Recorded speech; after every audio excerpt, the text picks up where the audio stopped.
no me tocaba compartir. Cuando el que le tocaba compartir no pudo por X motivo, bueno, me empecé a preparar, le dije que sí, porque la que tiene la lista es mi esposa, y el que tenía a la mano era mí. Hasta el domingo pasado. El domingo pasado, cuando empieza a compartir Fabio, ya tenía algo armado, ya estaba contento porque estaba todo más o menos armadito. En poco tiempo, porque fue hace 10 días. Y él cuando dijo, voy a hablar de una canción y voy a leer una letra.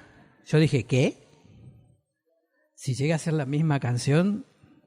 No tenía nada que ver, era distinto. Pero igual sentí como que tenía que cambiar y sentí que voy a hacer si Dios quiere, una pequeña exégesis sobre una carta, la carta de Efesios. Me traje un machetito. La memoria ya empieza a fallar. La carta de Efesios fue escrita aproximadamente en el año 60 después de Cristo. Sería la primera, no cautividad, sino cárcel de Pablo. La primera vez que era llevado a Roma y era encarcelado. Allí escribió varias cartas, la de Colosenses, Filemón, Efesios y Filipenses. Dicen que se escribieron más cartas, pero las que llegaron son estas, hasta nosotros obviamente. Y tanto Colosenses y como Efesios son bastante parecidas, pero no son iguales. Tienen matices. La estructura general son casi iguales, pero en el desarrollo tienen matices que las diferencian la una de la otra. Durante esos 3 años, fue entre el año 59 después de Cristo hasta el 62, se le hizo larga la cárcel a Pablo. Esta carta la envió desde Roma. Y vamos a leer primer capítulo de Efesios, a partir del versículo 16.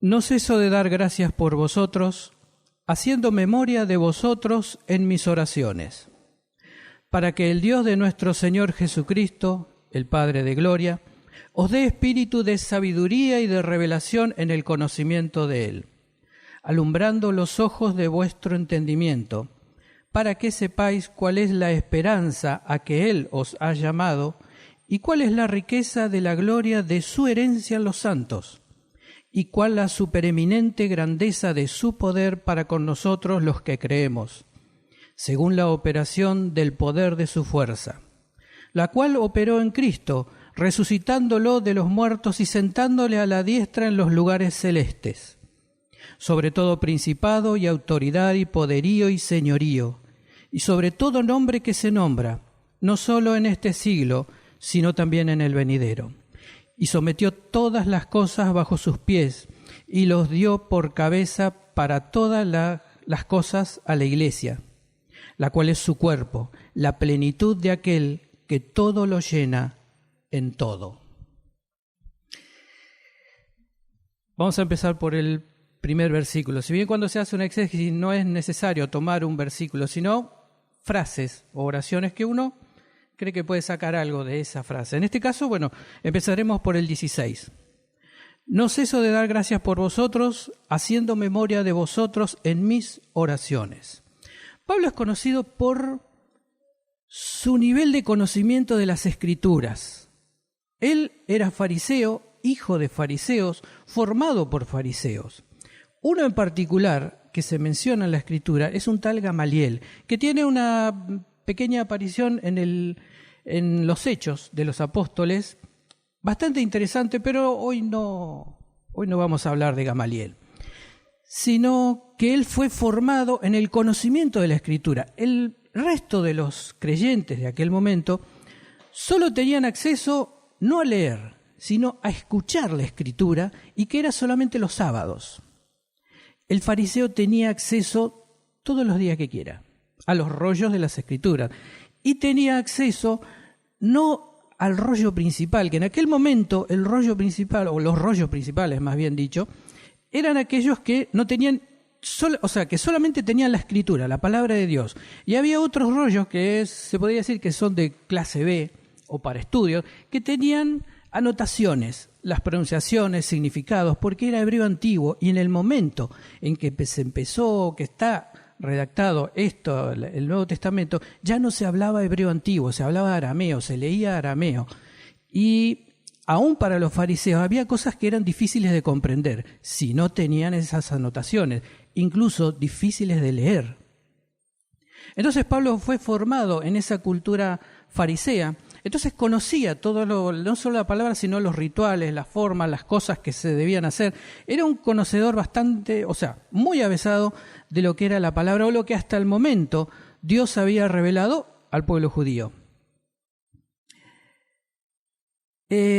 También había desarrollado bastante, en base a eso, lo que es la teología. Si uno lee Romanos, carta a los Romanos, en carta de Romanos está compendiada casi toda la teología cristiana, salvo detalles de lo que es escatología o de los tiempos finales y alguna otra cosa, pero el 90% de lo que es teología cristiana está en carta a los Romanos.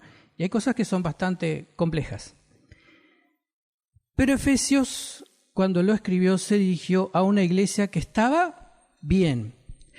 El apóstol Juan en Apocalipsis escribe sobre la iglesia, de hecho es la primera de las 7 iglesias que estaban en Asia Menor, hoy Turquía, y esa es la primera que le hace reproches. De hecho, de las 7, 6 les hace reproches, y a esta le dice que se habían apartado de su primer amor. Pero en el momento de escribir Pablo a los Efesios, estaban bien, o relativamente bien. Lo que uno puede sacar de las distintas cartas de Pablo es que era también un hombre de oración, y no cualquier tipo de oración. A través de lo que se lee aquí, trataba de orar con conocimiento de Dios. Uno puede orar en sentido general o en sentido puntual, y no necesariamente preguntando, sino, más bien preguntándole a Dios cuál es la necesidad de esta congregación o de esta familia. En este caso en particular es sobre esta congregación, sobre los Efesios. Generalmente las cartas tienen su salutación y su doxología, que es la despedida. Y la salutación son generalmente los primeros 2, 3 versículos. Yo, Pablo, bla, bla, o yo, Pedro, y saludo, y ya entra de lleno en el tema. Acá es todo el capítulo primero, la salutación. En el versículo 16 les dice que estoy orando, los tengo presentes, y luego comienza en el versículo 17. Para que el Dios de nuestro Señor Jesucristo, el Padre de Gloria. Acá voy a entrar un poco más de teología y voy a tratar de ser lo más rápido y claro posible. En Jesús estaban las dos naturalezas. En teología se dice que coexistían las dos naturalezas. La naturaleza humana, como ustedes, como yo, que dormimos, nos cansamos, caminamos, vamos, vemos, etc. Que sentimos, que nos agradan, que no nos agradan cosas. Esa naturaleza estaba presente, pero también estaba la naturaleza divina. La única diferencia que la naturaleza divina, que nosotros no tenemos, porque Él era Dios, es Dios, mejor dicho, es que antes de encarnarse la segunda persona de la Trinidad, se despojó de su gloria. Porque si no se hubiese despojado de su gloria, la función o lo que venía a hacer no se hubiera podido hacer. Porque sería plenamente Dios. Si bien estaban las dos naturalezas, la naturaleza humana y la naturaleza divina, era la naturaleza humana la que tenía que hacer la remisión de pecados, sin tomarse de la naturaleza divina. Él oraba al Padre, a su Padre. Es como casi una redundancia, porque a nosotros en el nombre de Jesús, y bueno, ¿se oraría en su propio nombre? No. Él oraba para marcarnos ¿qué es lo que tiene que hacer un creyente? Orar. Orar al Padre Gloria, orar en el nombre de Jesús. Orar. Es esa relación. Él, digamos, no necesitaba de esa relación, si uno lo ve así rápidamente. Sin embargo, él hacía en su naturaleza humana, con las limitaciones humanas, esa relación con Dios, con su Dios, con nuestro Dios. Por eso en la cruz del Calvario también dijo, Elí, Elí, halak sabactami, Dios mío, ¿por qué me has desamparado? Porque todo nuestro pecado de la humanidad fue sobre alguien que no tuvo ningún pecado, que desde el momento de su encarnación, vida, pasión y muerte, no tuvo pecado, no tuvo siquiera relación con el pecado y no se tomó de su parte divina para rechazar el pecado, sino que ¿qué hacía? Donde está muy claro es en el desierto, en esos 40 días, cuando el diablo le decía algo. Le reclamaba cosas de la palabra que estaban escritas. Él le decía, escrito está tal cosa, escrito está esta otra cosa. Él no fue a buscar al diablo, pero usó las herramientas que dejó a su iglesia, la palabra de Dios, para no pecar. El espantar o el rechazar al diablo es un efecto colateral. Lo principal es para que la iglesia se alimente de esa palabra y conocer esa palabra, para conocer lo que vamos a ver más adelante. Os dé el espíritu de sabiduría y de revelación en el conocimiento de Él, alumbrando los ojos de vuestro entendimiento. La NBI, la NTV, la textual, incluso la interlineal, donde dice la 60, entendimiento, ahí dice corazón. Y no dice mente. La mente es la razón. El corazón es el conocimiento. Con el corazón se cree, con los labios se confiesa, dice la palabra. Para que entre en el corazón, y si uno llega a comprenderlo, porque la mente llega a comprender las cosas. 2 más 2, la mente sabe que es 4, ni hace falta hacer la cuenta. No siempre lo que habla, lo que uno entiende, llega a comprenderlo. Uno puede entender la Trinidad, pero difícilmente se alcance a comprender el alcance de la Trinidad, comprender todo lo que implica la Trinidad, el Padre, el Hijo y el Espíritu Santo. Podemos estudiarlo, podemos conocerlo, pero difícilmente en esta vida alcancemos a comprender, a racionalizar todo lo que implica eso. Para que sepáis cuál es la esperanza a que Él os ha llamado y cuál las riquezas de la gloria en su herencia en los santos. Voy a tratar de establecer un paralelismo con un versículo que hace unos pocos meses lo compartí con mi esposa. Yo no se lo di a la operadora de multimedios, porque quería que lo escuchen. Es Proverbios capítulo 19, versículo 14. El dinero y los bienes, o las propiedades, según la traducción, son herencia de los padres,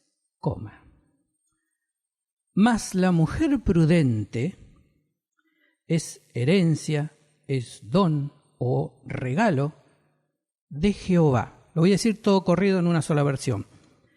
El dinero y los bienes es la herencia de los padres, mas la mujer prudente es herencia de parte de Jehová.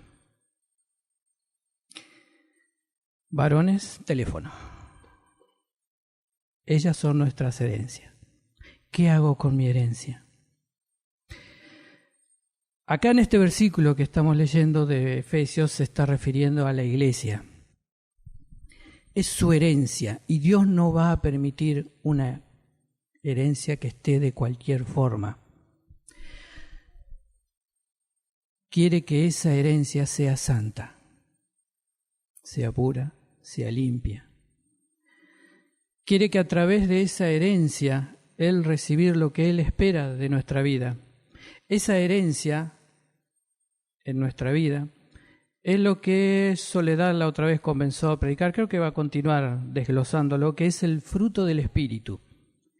El fruto del Espíritu no es otra cosa que el carácter de Cristo en nuestra vida. Amor, gozo, paz, paciencia, longanimidad, mansedumbre, templanza. Son 7 caracteres de un mismo fruto. Y ese fruto es en nuestra vida. Eso es lo que está formando el Espíritu Santo, el divino alfarero en nuestra vida, para que al momento de recibir la herencia de Dios a su pueblo, a su iglesia, a su amada, el carácter de Cristo esté en nuestra vida y esa herencia que Él está esperando sea la que Él espera en nuestra vida, en su iglesia, en esta iglesia y en la iglesia en general, en nuestra vida. Cuál la supereminente grandeza de su poder para con nosotros los que creemos, según la operación del poder de su fuerza, la cual operó en Cristo, resucitándolo de los muertos, sentándolo a su diestra en los lugares celestes, sobre todo principado, autoridad, poder y señorío, y sobre todo nombre que se nombra no solo en este siglo, sino también en el venidero. El jueves el pastor Osvaldo leyó Corintios 15. Sí, Corintios 15, me había olvidado. Y habla de la importancia de la resurrección, que sin la resurrección de Cristo no tenemos nada. Nos falta, estaríamos esperando todavía un Mesías. La parte humana, la parte natural, la naturaleza humana de Cristo ya había cumplido lo que tenía que cumplir. Al momento de llegar a la cruz y decir, consumado es, ya está. Vivió, se entregó sin pecar. Ahora estaba la otra parte, que es no menos importante. La encarnación, la muerte o crucifixión y la resurrección. Ahí en eso operó el poder de Dios para levantarlo de los muertos y convertirlo en primicia de los que murieron. Antes que Él resucitaron muchos. Resucitaron, está Lázaro, de hecho cuando muere resucitan muchos. Y otros en el Antiguo Testamento ya habían resucitado, pero Él es la primicia. ¿Por qué? Porque Él resucitó, Él murió sin pecar. Él se entregó a sí mismo limpio, puro, sin mancha. Fue el único hasta el día en que Él vuelva y que abrió el camino para su iglesia, para poder hoy estar en su presencia y invocar su santo nombre en nuestra vida, en la vida de cada uno.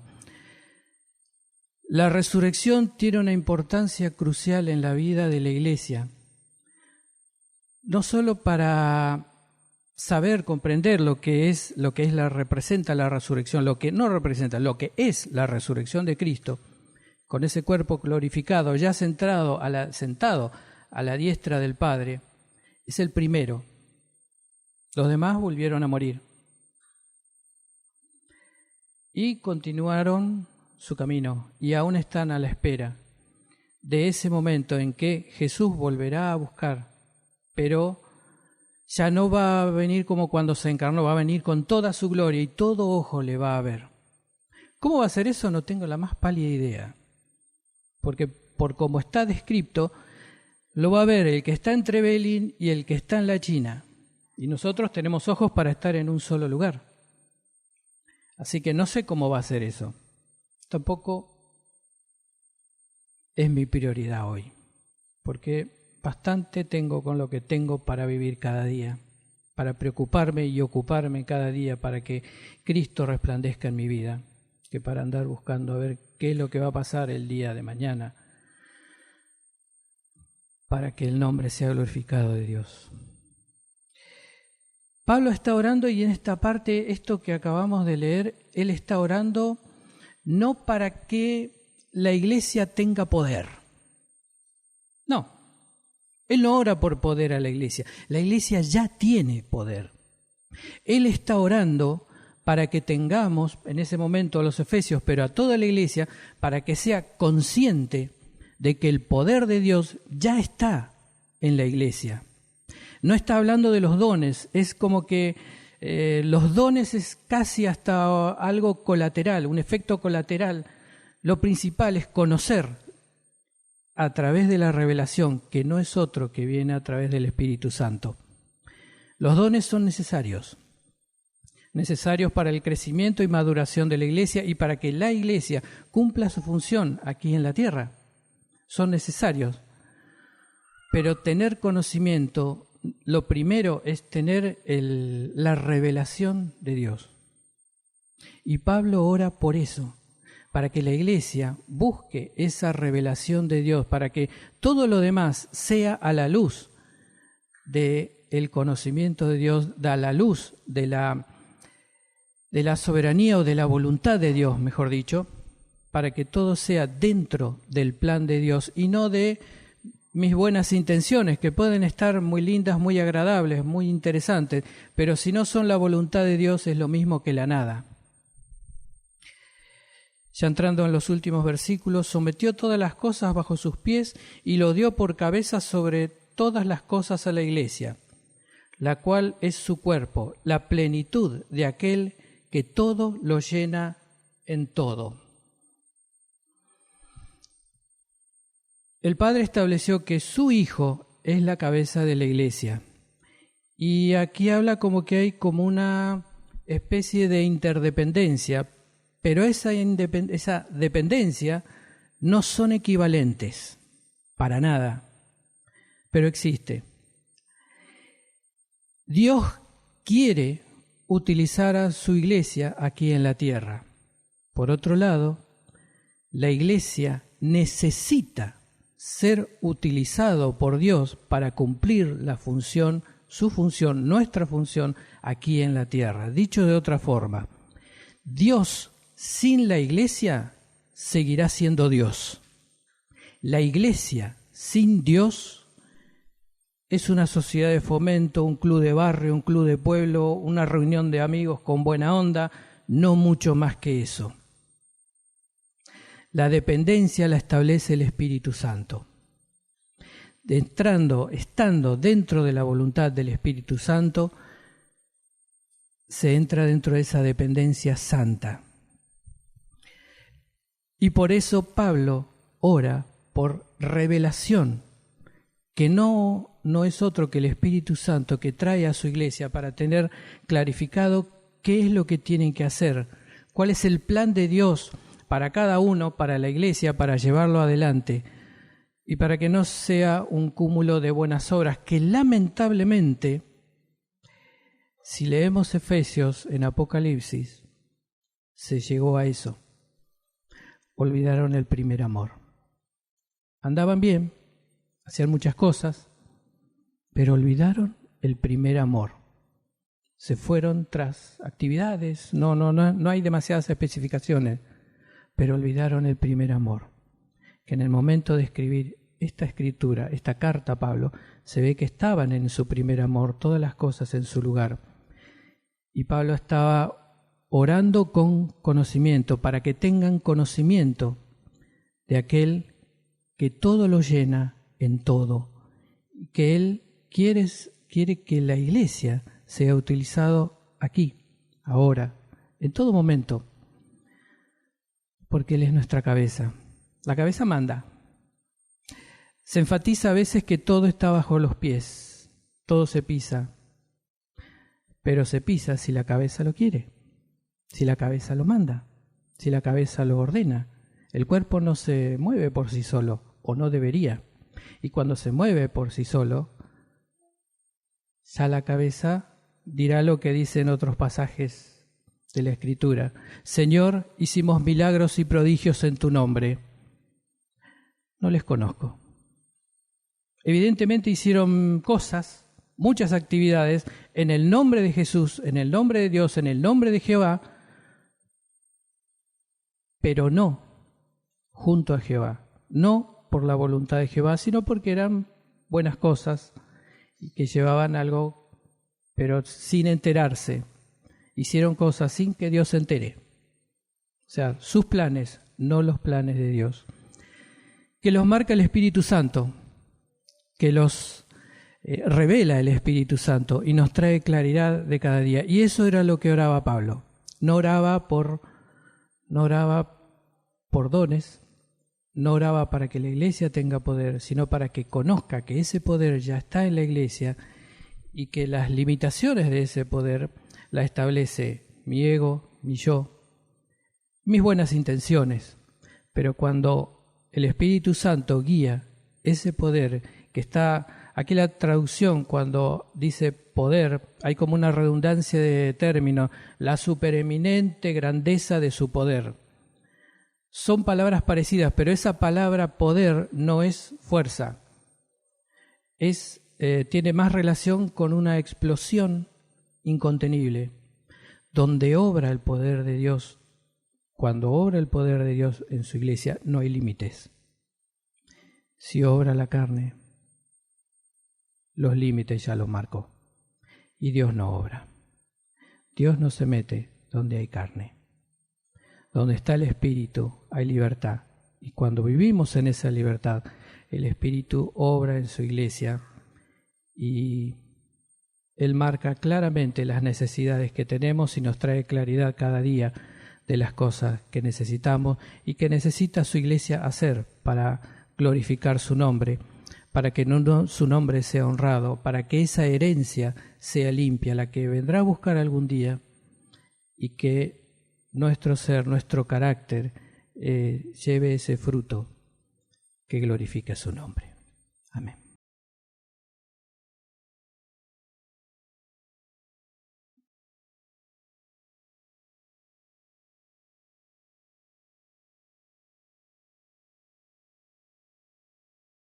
Esta mañana haciendo el devocional y por las lecturas que nos llevaron,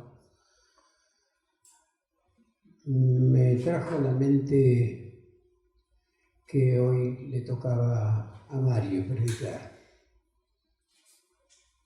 Y tuve la sensación que traería una palabra indicadora, señera, una palabra es por acá y no es de cualquier manera. Y gracias a Dios, yo no sabía si iba a terminar Carlos, pero le dije, Señor, arreglalo, porque yo tendría que decir esto. Y vino a decirme si yo quería terminar. Bueno, está bien, nos guía el Espíritu. Tenemos la posibilidad de errar en el camino, estando en el camino, salirnos. No ha sido un estudio bíblico lo que hemos escuchado, ha sido una advertencia, si sabemos entender.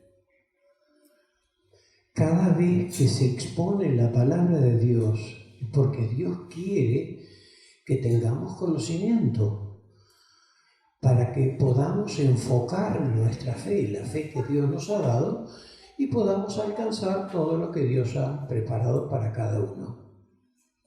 Así de sencillo, porque somos su familia. Dios está muy interesado. Dios nos ama. Y Dios hace lo que está dentro de su ámbito. No nos va a pedir, no nos va a exigir, no nos va a reclamar lo que sabe que no ha sido dispuesto para nosotros. Para nosotros ha preparado elementos, cosas, ayudas, como comentaba Mario, dones que tenemos ahí en 1 Corintios. Y lo que tenemos en el Nuevo Testamento, aparte de los evangelios, es la historia de la iglesia y sus idas y venidas.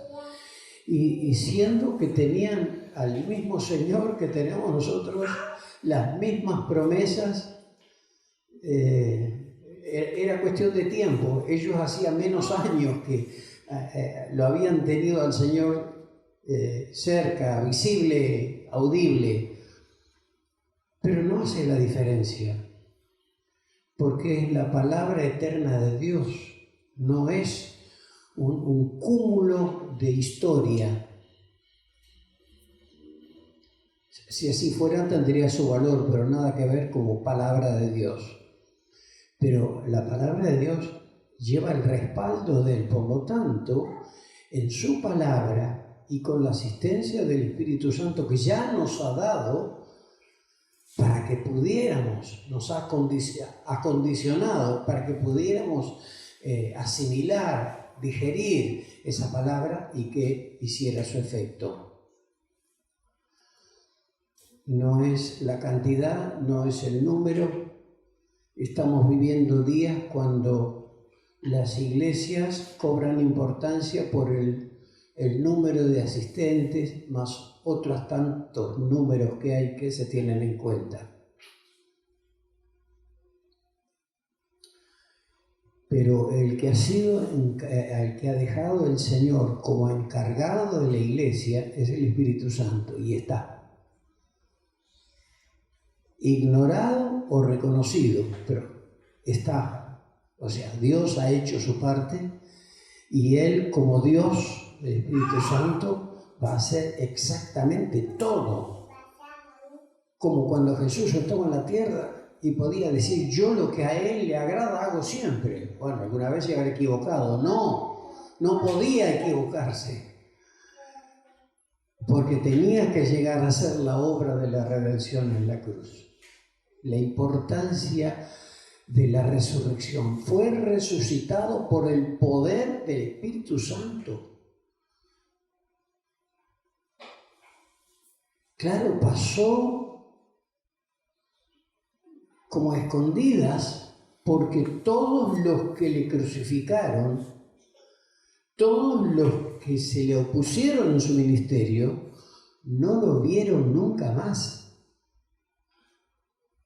Ahí está, dicen, ahí tenemos como un manto de duda sobre todo lo que tenemos en la palabra de Dios. ¿Por qué no se vio más? ¿No lo aceptaron cuando lo tenían frente a sí? Y Dios consideró que no eran dignos de una segunda oportunidad. Esas cosas que son como tantas en el reino de Dios que nos resultan un misterio. A Dios a algunos les da un sinnúmero de oportunidades porque así lo decide, porque es Dios. Y no depende de nosotros. Y a otros no. Les da una oportunidad y esa que tuvo fue suficiente como para que tomaran las decisiones que tenía que tomar. Gracias a Dios por la paciencia que nos tiene. Yo le pido en lo personal que por favor que no se canse de mí, que me siga teniendo paciencia. Hasta ahora estamos. Pero Dios no ha cambiado y sigue siendo lo que siempre fue. Que se presente o que intervenga de diferente manera en cada vida, en diferentes momentos. Prepara a veces situaciones para que de lo que nos va a hablar nos caiga bien, por así decirlo, sea bien recibido, haga su efecto positivo. Pero hay una parte que es importante en cada uno de nosotros y es la responsabilidad que asumimos a través del conocimiento que Dios nos da. Siempre me acuerdo de mi maestro de la escuela dominical, que era un hombre viejo. Yo decía, después en los años pensaba, qué idea que había en la iglesia años A. Ponían como para tapar agujeros nada más, para solucionar situaciones del momento. Y yo un día le dije, ¿cuánto que sabe usted? Porque era el único alumno que había quedado en su clase. Los demás se le fueron. Dios sabrá por qué. Sí, no es que sé mucho, pero sé más de lo que puedo hacer. Por lo tanto, no quiero aprender más. Yo, ¿cómo dice eso usted? Que no quiere aprender más, no le gusta. Sí, pero no sé qué hacer con lo que ya sé. Y estoy en falta con Dios. Y cuanto más se sabe, más responsabilidad uno tiene. Bueno, no será por eso que algunos no están esta mañana, porque no quieren aprender más. Habrá un montón de otras razones. Pero cuidémonos, porque conocimiento es igual a responsabilidad. Sencillo. Por eso que en el reino de Dios no triunfan, no van adelante los inteligentes. Los inteligentes en la iglesia, naturalmente, son un problema. Un problema porque siempre tienen ideas tremendas. Y la iglesia es espiritual. No funciona por la mente natural, funciona por la mente que da el Espíritu, la comprensión que da el Espíritu. Por eso es que tenemos que buscar, que crecer en ese sentido, en nuestra relación con Dios, para poder funcionar en sintonía con lo que Él quiere, con lo que Él piensa. Y Dios nos habla siempre, Él no tiene todo escondido, va trayendo el conocimiento que entiende que necesitamos o que vamos a necesitar para que no estemos como desarmados, para que tengamos las herramientas necesarias. Pero de todo lo que sabemos somos responsables. Y para las decisiones, Dios también tiene marcado tiempos. Como decía recién, a unos les da 1000 oportunidades y a otros le da una. Yo lo sabía, no lo aprovechó a otra cosa.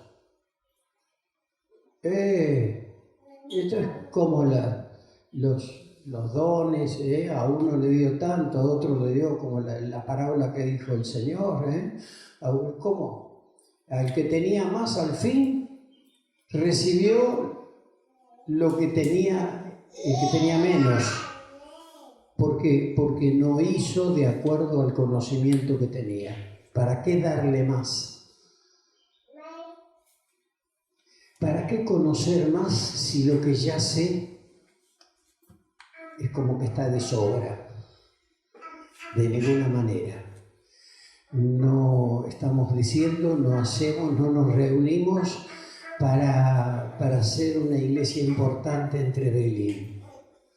Ya son años suficientes como para haber mostrado si podemos o no ser de alguna bendición, y eso lo evalúa Dios.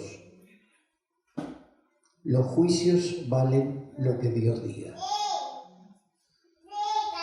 Gracias a Dios por los que estamos, oramos por los que no estaban, para que el Señor también los bendiga. Nada más que eso, no podemos hacer ninguna diferencia.